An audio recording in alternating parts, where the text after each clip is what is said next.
2023-24 में बीजेपी ने 20,000 रुपए से ज्यादा के चंदों से 2244 करोड़ रुपए जुटाए हैं। ये इसके पहले साल बीजेपी को मिले डोनेशन से 3 गुना से भी ज्यादा है। दूसरी तरफ कांग्रेस को 288 करोड़ 90 लाख रुपए मिले हैं।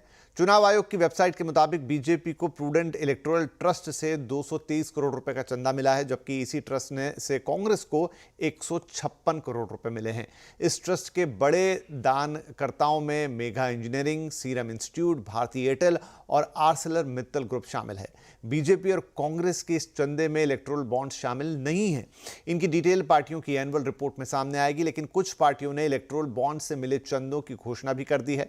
इनमें बीआरएस को 495 करोड़ रुपए, डीएमके को 60 करोड़ रुपए, वाईएसआर कांग्रेस को 121 करोड़ और जेएमएम को करीब 11.5 करोड़ रुपए के इलेक्टोरल बॉन्ड्स मिले हैं। तो कुछ देर पहले हम बात कर रहे थे दिल्ली की कि क्यों दिल्ली में इस वक्त तीनों बड़ी पार्टियां आमने सामने दिखाई दे रही हैं। आज आवाज अड्डा में भी हम इसी पर बातचीत करने वाले हैं कि आम आदमी पार्टी पर क्यों आक्रामक हो गई है कांग्रेस। क्या दिल्ली चुनाव इंडिया गठबंधन में आखिरी कील साबित होगा? आज आवाज अड्डा में बड़ी बहस शाम 7:57 पर। दिल्ली में दो हाथ, कौन किसके साथ?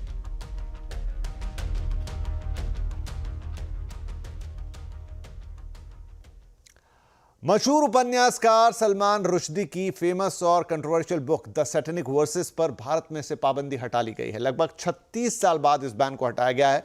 कुछ जगहों पर यह किताब वैसे बिक रही है। दरअसल मुस्लिमों के भारी विरोध के बाद राजीव गांधी सरकार ने साल 1988 में इस किताब पर पाबंदी लगा दी थी। आरोप है कि किताब इस्लामी विचारों का मजाक उड़ाती है। सलमान रुश्दी के खिलाफ विवाद इतना बढ़ गया था कि ईरान के नेता रुहुल्लाह खुमैनी ने मुसलमानों से रुश्दी और उनके प्रकाशकों को मारने के लिए फतवा जारी कर दिया था। रुश्दी ने मौत के डर से लगभग 10 साल तक ब्रिटेन और अमेरिका में छिपकर बिताए थे। चले इन खबरों के बाद अब रुख करेंगे बाजार का। दिसंबर सीरीज एक्सपायरी पर बाजार फ्लैट बंद हुआ। सेंसेक्स बिना बदलाव के 78,472 पर, तो वहीं निफ्टी 23 पॉइंट चढ़कर 23,750 पर बंद हुआ। हालांकि mid cap small cap index नीचे से सुधरकर बंद हुए हैं। डिटेल्स के लिए हमारे साथ है हमारी सहयोगी कंचन नौटियाल। कंचन, बाजार में उतार चढ़ाव के बीच आज किन स्टॉक्स में हमने देखा कि मजबूती थी और कहां कमजोरी दिखाई दी?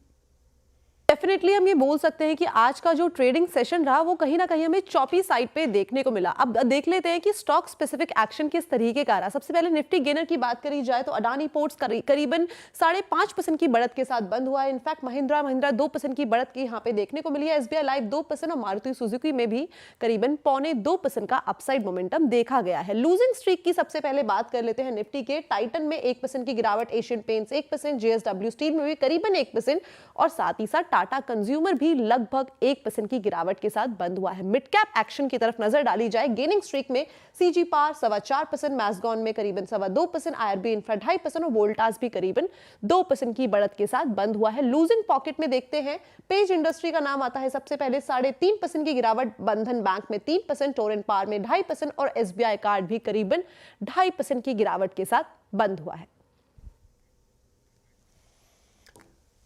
शुक्रिया कंचन। साल 2024 बाजार के लिए रोलर कोस्टर राइड जैसा रहा है। पहला हाफ फील गुड फैक्टर से भरा था, तो दूसरा हाफ अगर हम कहें तो फियर फैक्टर से। एफआईआईस कुछ ऐसे रूठे कि पूरा साल वो नहीं माने। एफआईआईस की बेरुखी की सबसे ज्यादा मार पड़ी दिग्गज कंपनियों पे। 2024 में पिछले 10 सालों में जो नहीं हुआ वो इस साल हुआ। कई रिकॉर्ड बने और कई टूटे। निफ्टी के धुरंधरों में किसका दम दिखा और किसका दम निकला, बताने के लिए हमारे साथ जुड़ रहे हैं हुरमाज फटाकिया। हाय हुरमाज, तो यहां पर 2024 अगर हम स्टॉक्स के पॉइंट ऑफ व्यू से देखें तो क्या कहता है आपका एनालिसिस? साल अच्छा रहा, मगर काफी सारे स्टॉक्स ऐसे हैं जिन्होंने अच्छे भी रिटर्न्स दिए, बुरे खराब रिटर्न्स भी दिए हैं। रिकॉर्ड्स की अगर हम बात करें तो शुरुआत करते हैं दिग्गज कंपनी रिलायंस इंडस्ट्रीज के साथ कि 2014 के बाद पहली बार स्टॉक नेगेटिव रिटर्न्स दे सकता है और पिछले 9 सालों से पॉजिटिव रिटर्न्स हमें देखने मिले हैं। इस साल लगभग 5.5% की गिरावट हमें रिलायंस इंडस्ट्रीज में देखने मिली है, मगर बाजार का व्यू अभी भी पॉजिटिव है क्योंकि 33 एनालिस्ट ऐसे हैं जो अभी भी खरीदारी की राय को बरकरार रखे हुए हैं। 1300 से लेकर 1950 तक के टारगेट्स हमें रिलायंस में देखने मिल रहे हैं। बात करते करते हैं दूसरे दिग्गज की, HDFC बैंक इस साल भले रिकॉर्ड हाई बनाया हो, 2013 के बाद भी लगातार पॉजिटिव रिटर्न्स दे रहा हो, मगर पिछले 4 सालों में 3 साल ऐसे हैं जिसमें उसने सिंगल डिजिट रिटर्न्स दिए हैं। 2022 में तो 10% है, मगर बाकी के सिंगल डिजिट रिटर्न्स रहे हैं।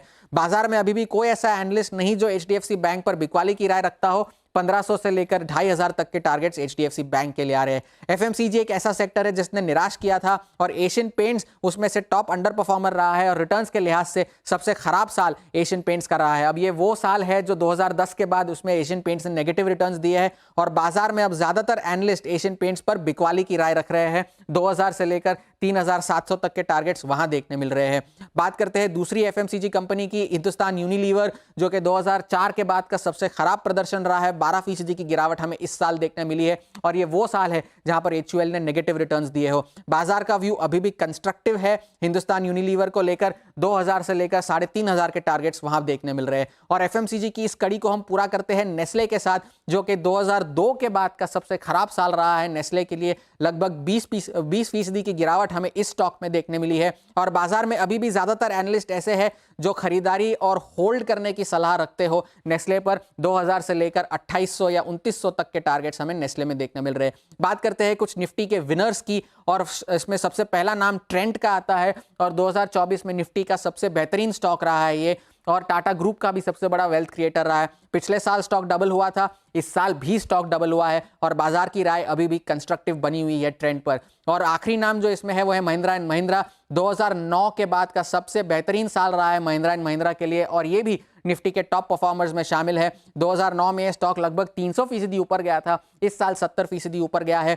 बाजार का व्यू अभी भी कंस्ट्रक्टिव बना हुआ है इस आउट परफॉर्मेंस के बाद भी। 2700 से 3700 तक के टारगेट्स यहां देखने मिल रहे हैं। तो ये सारे स्टॉक्स थे निफ्टी के। कुछ लोगों ने बहुत ही बेहतरीन परफॉर्मेंस दी है, मगर FMCG एक ऐसा सेक्टर है जिसने निराश किया है।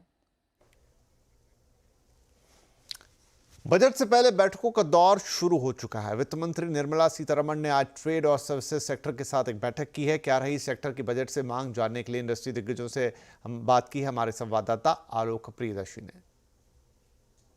The global capability centers, GCCs as we call, they are going through some issues around safe harbor as well as on the transfer pricing. So that's one of their asks to make sure that it is implemented well. It has already been announced in the last budget, but I think we need to make sure that we are implementing with the right set of thresholds, right set of rates that we want to implement within the safe harbor rules, as well as making the APAs, advanced pricing agreements, a little bit more easy. That's one. Second area is, our startups, especially the deep tech startup ecosystem. We believe that it requires patient capital, and then we have requested the government to help with the patient capital. कि services sector जैसे काफ़ी contribution है exports में, employment में, तो और क्या हो सकता है, इनको किस तरह के से कुछ गवर्नमेंट की तरफ से सपोर्ट मिले, मिनिस्टर फाइनेंस, मिनिस्टर कॉमर्स से कैसे सपोर्ट मिले ताकि सर्विसेज सेक्टर और भी आगे बढ़े और भी लोगों को एम्प्लॉय कर सके। थोड़ी बहुत गिरावट होती है, सीजनल गिरावट भी होती है, लेकिन जैसे ट्रैवल एंड टूरिज्म सेक्टर है सर्विसेज में,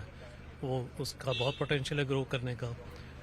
मेडिकल वैल्यू टूरिज्म जो हेल्थ केयर में, वो IT, ITS उसमें भी, तो ये सारे सेक्टर्स हैं, तो फिर भी ग्रो कर रहा है। ओवरऑल अगर देखें तो देयर इज अ ग्रोथ। उन्होंने अभी सेफ हार्बर रूल्स भी उन्होंने क्लैरिफाई अभी रिसेंटली किया हुआ है और उसके लिए कुछ FAQs हमारी क्वेरीज है, उसके लिए उनको स्पीड अप करने के लिए बोले।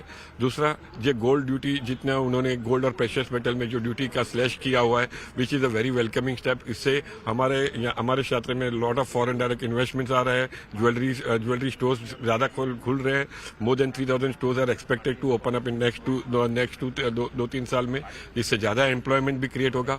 और हमने जैसे गोल्ड का दाम इतना ऊपर है, तो आज इसी तरह प्लेटिनम की भी डिमांड बहुत अच्छी खासी है। तो मैडम को हमने रिक्वेस्ट किया है कि प्लेटिनम में भी ड्यूटी ड्रॉबैक जैसे अदर प्रेशियस मेटल्स के जैसा है, तो प्लेटिनम में भी ये ध्यान दिया जाए। हम ये कह रहे हैं कि जो 31 तारीख को इंटरेस्ट सब्वेंशन खत्म कर रहे हैं, इसको 5 साल के लिए एक्सटेंड करा जाए।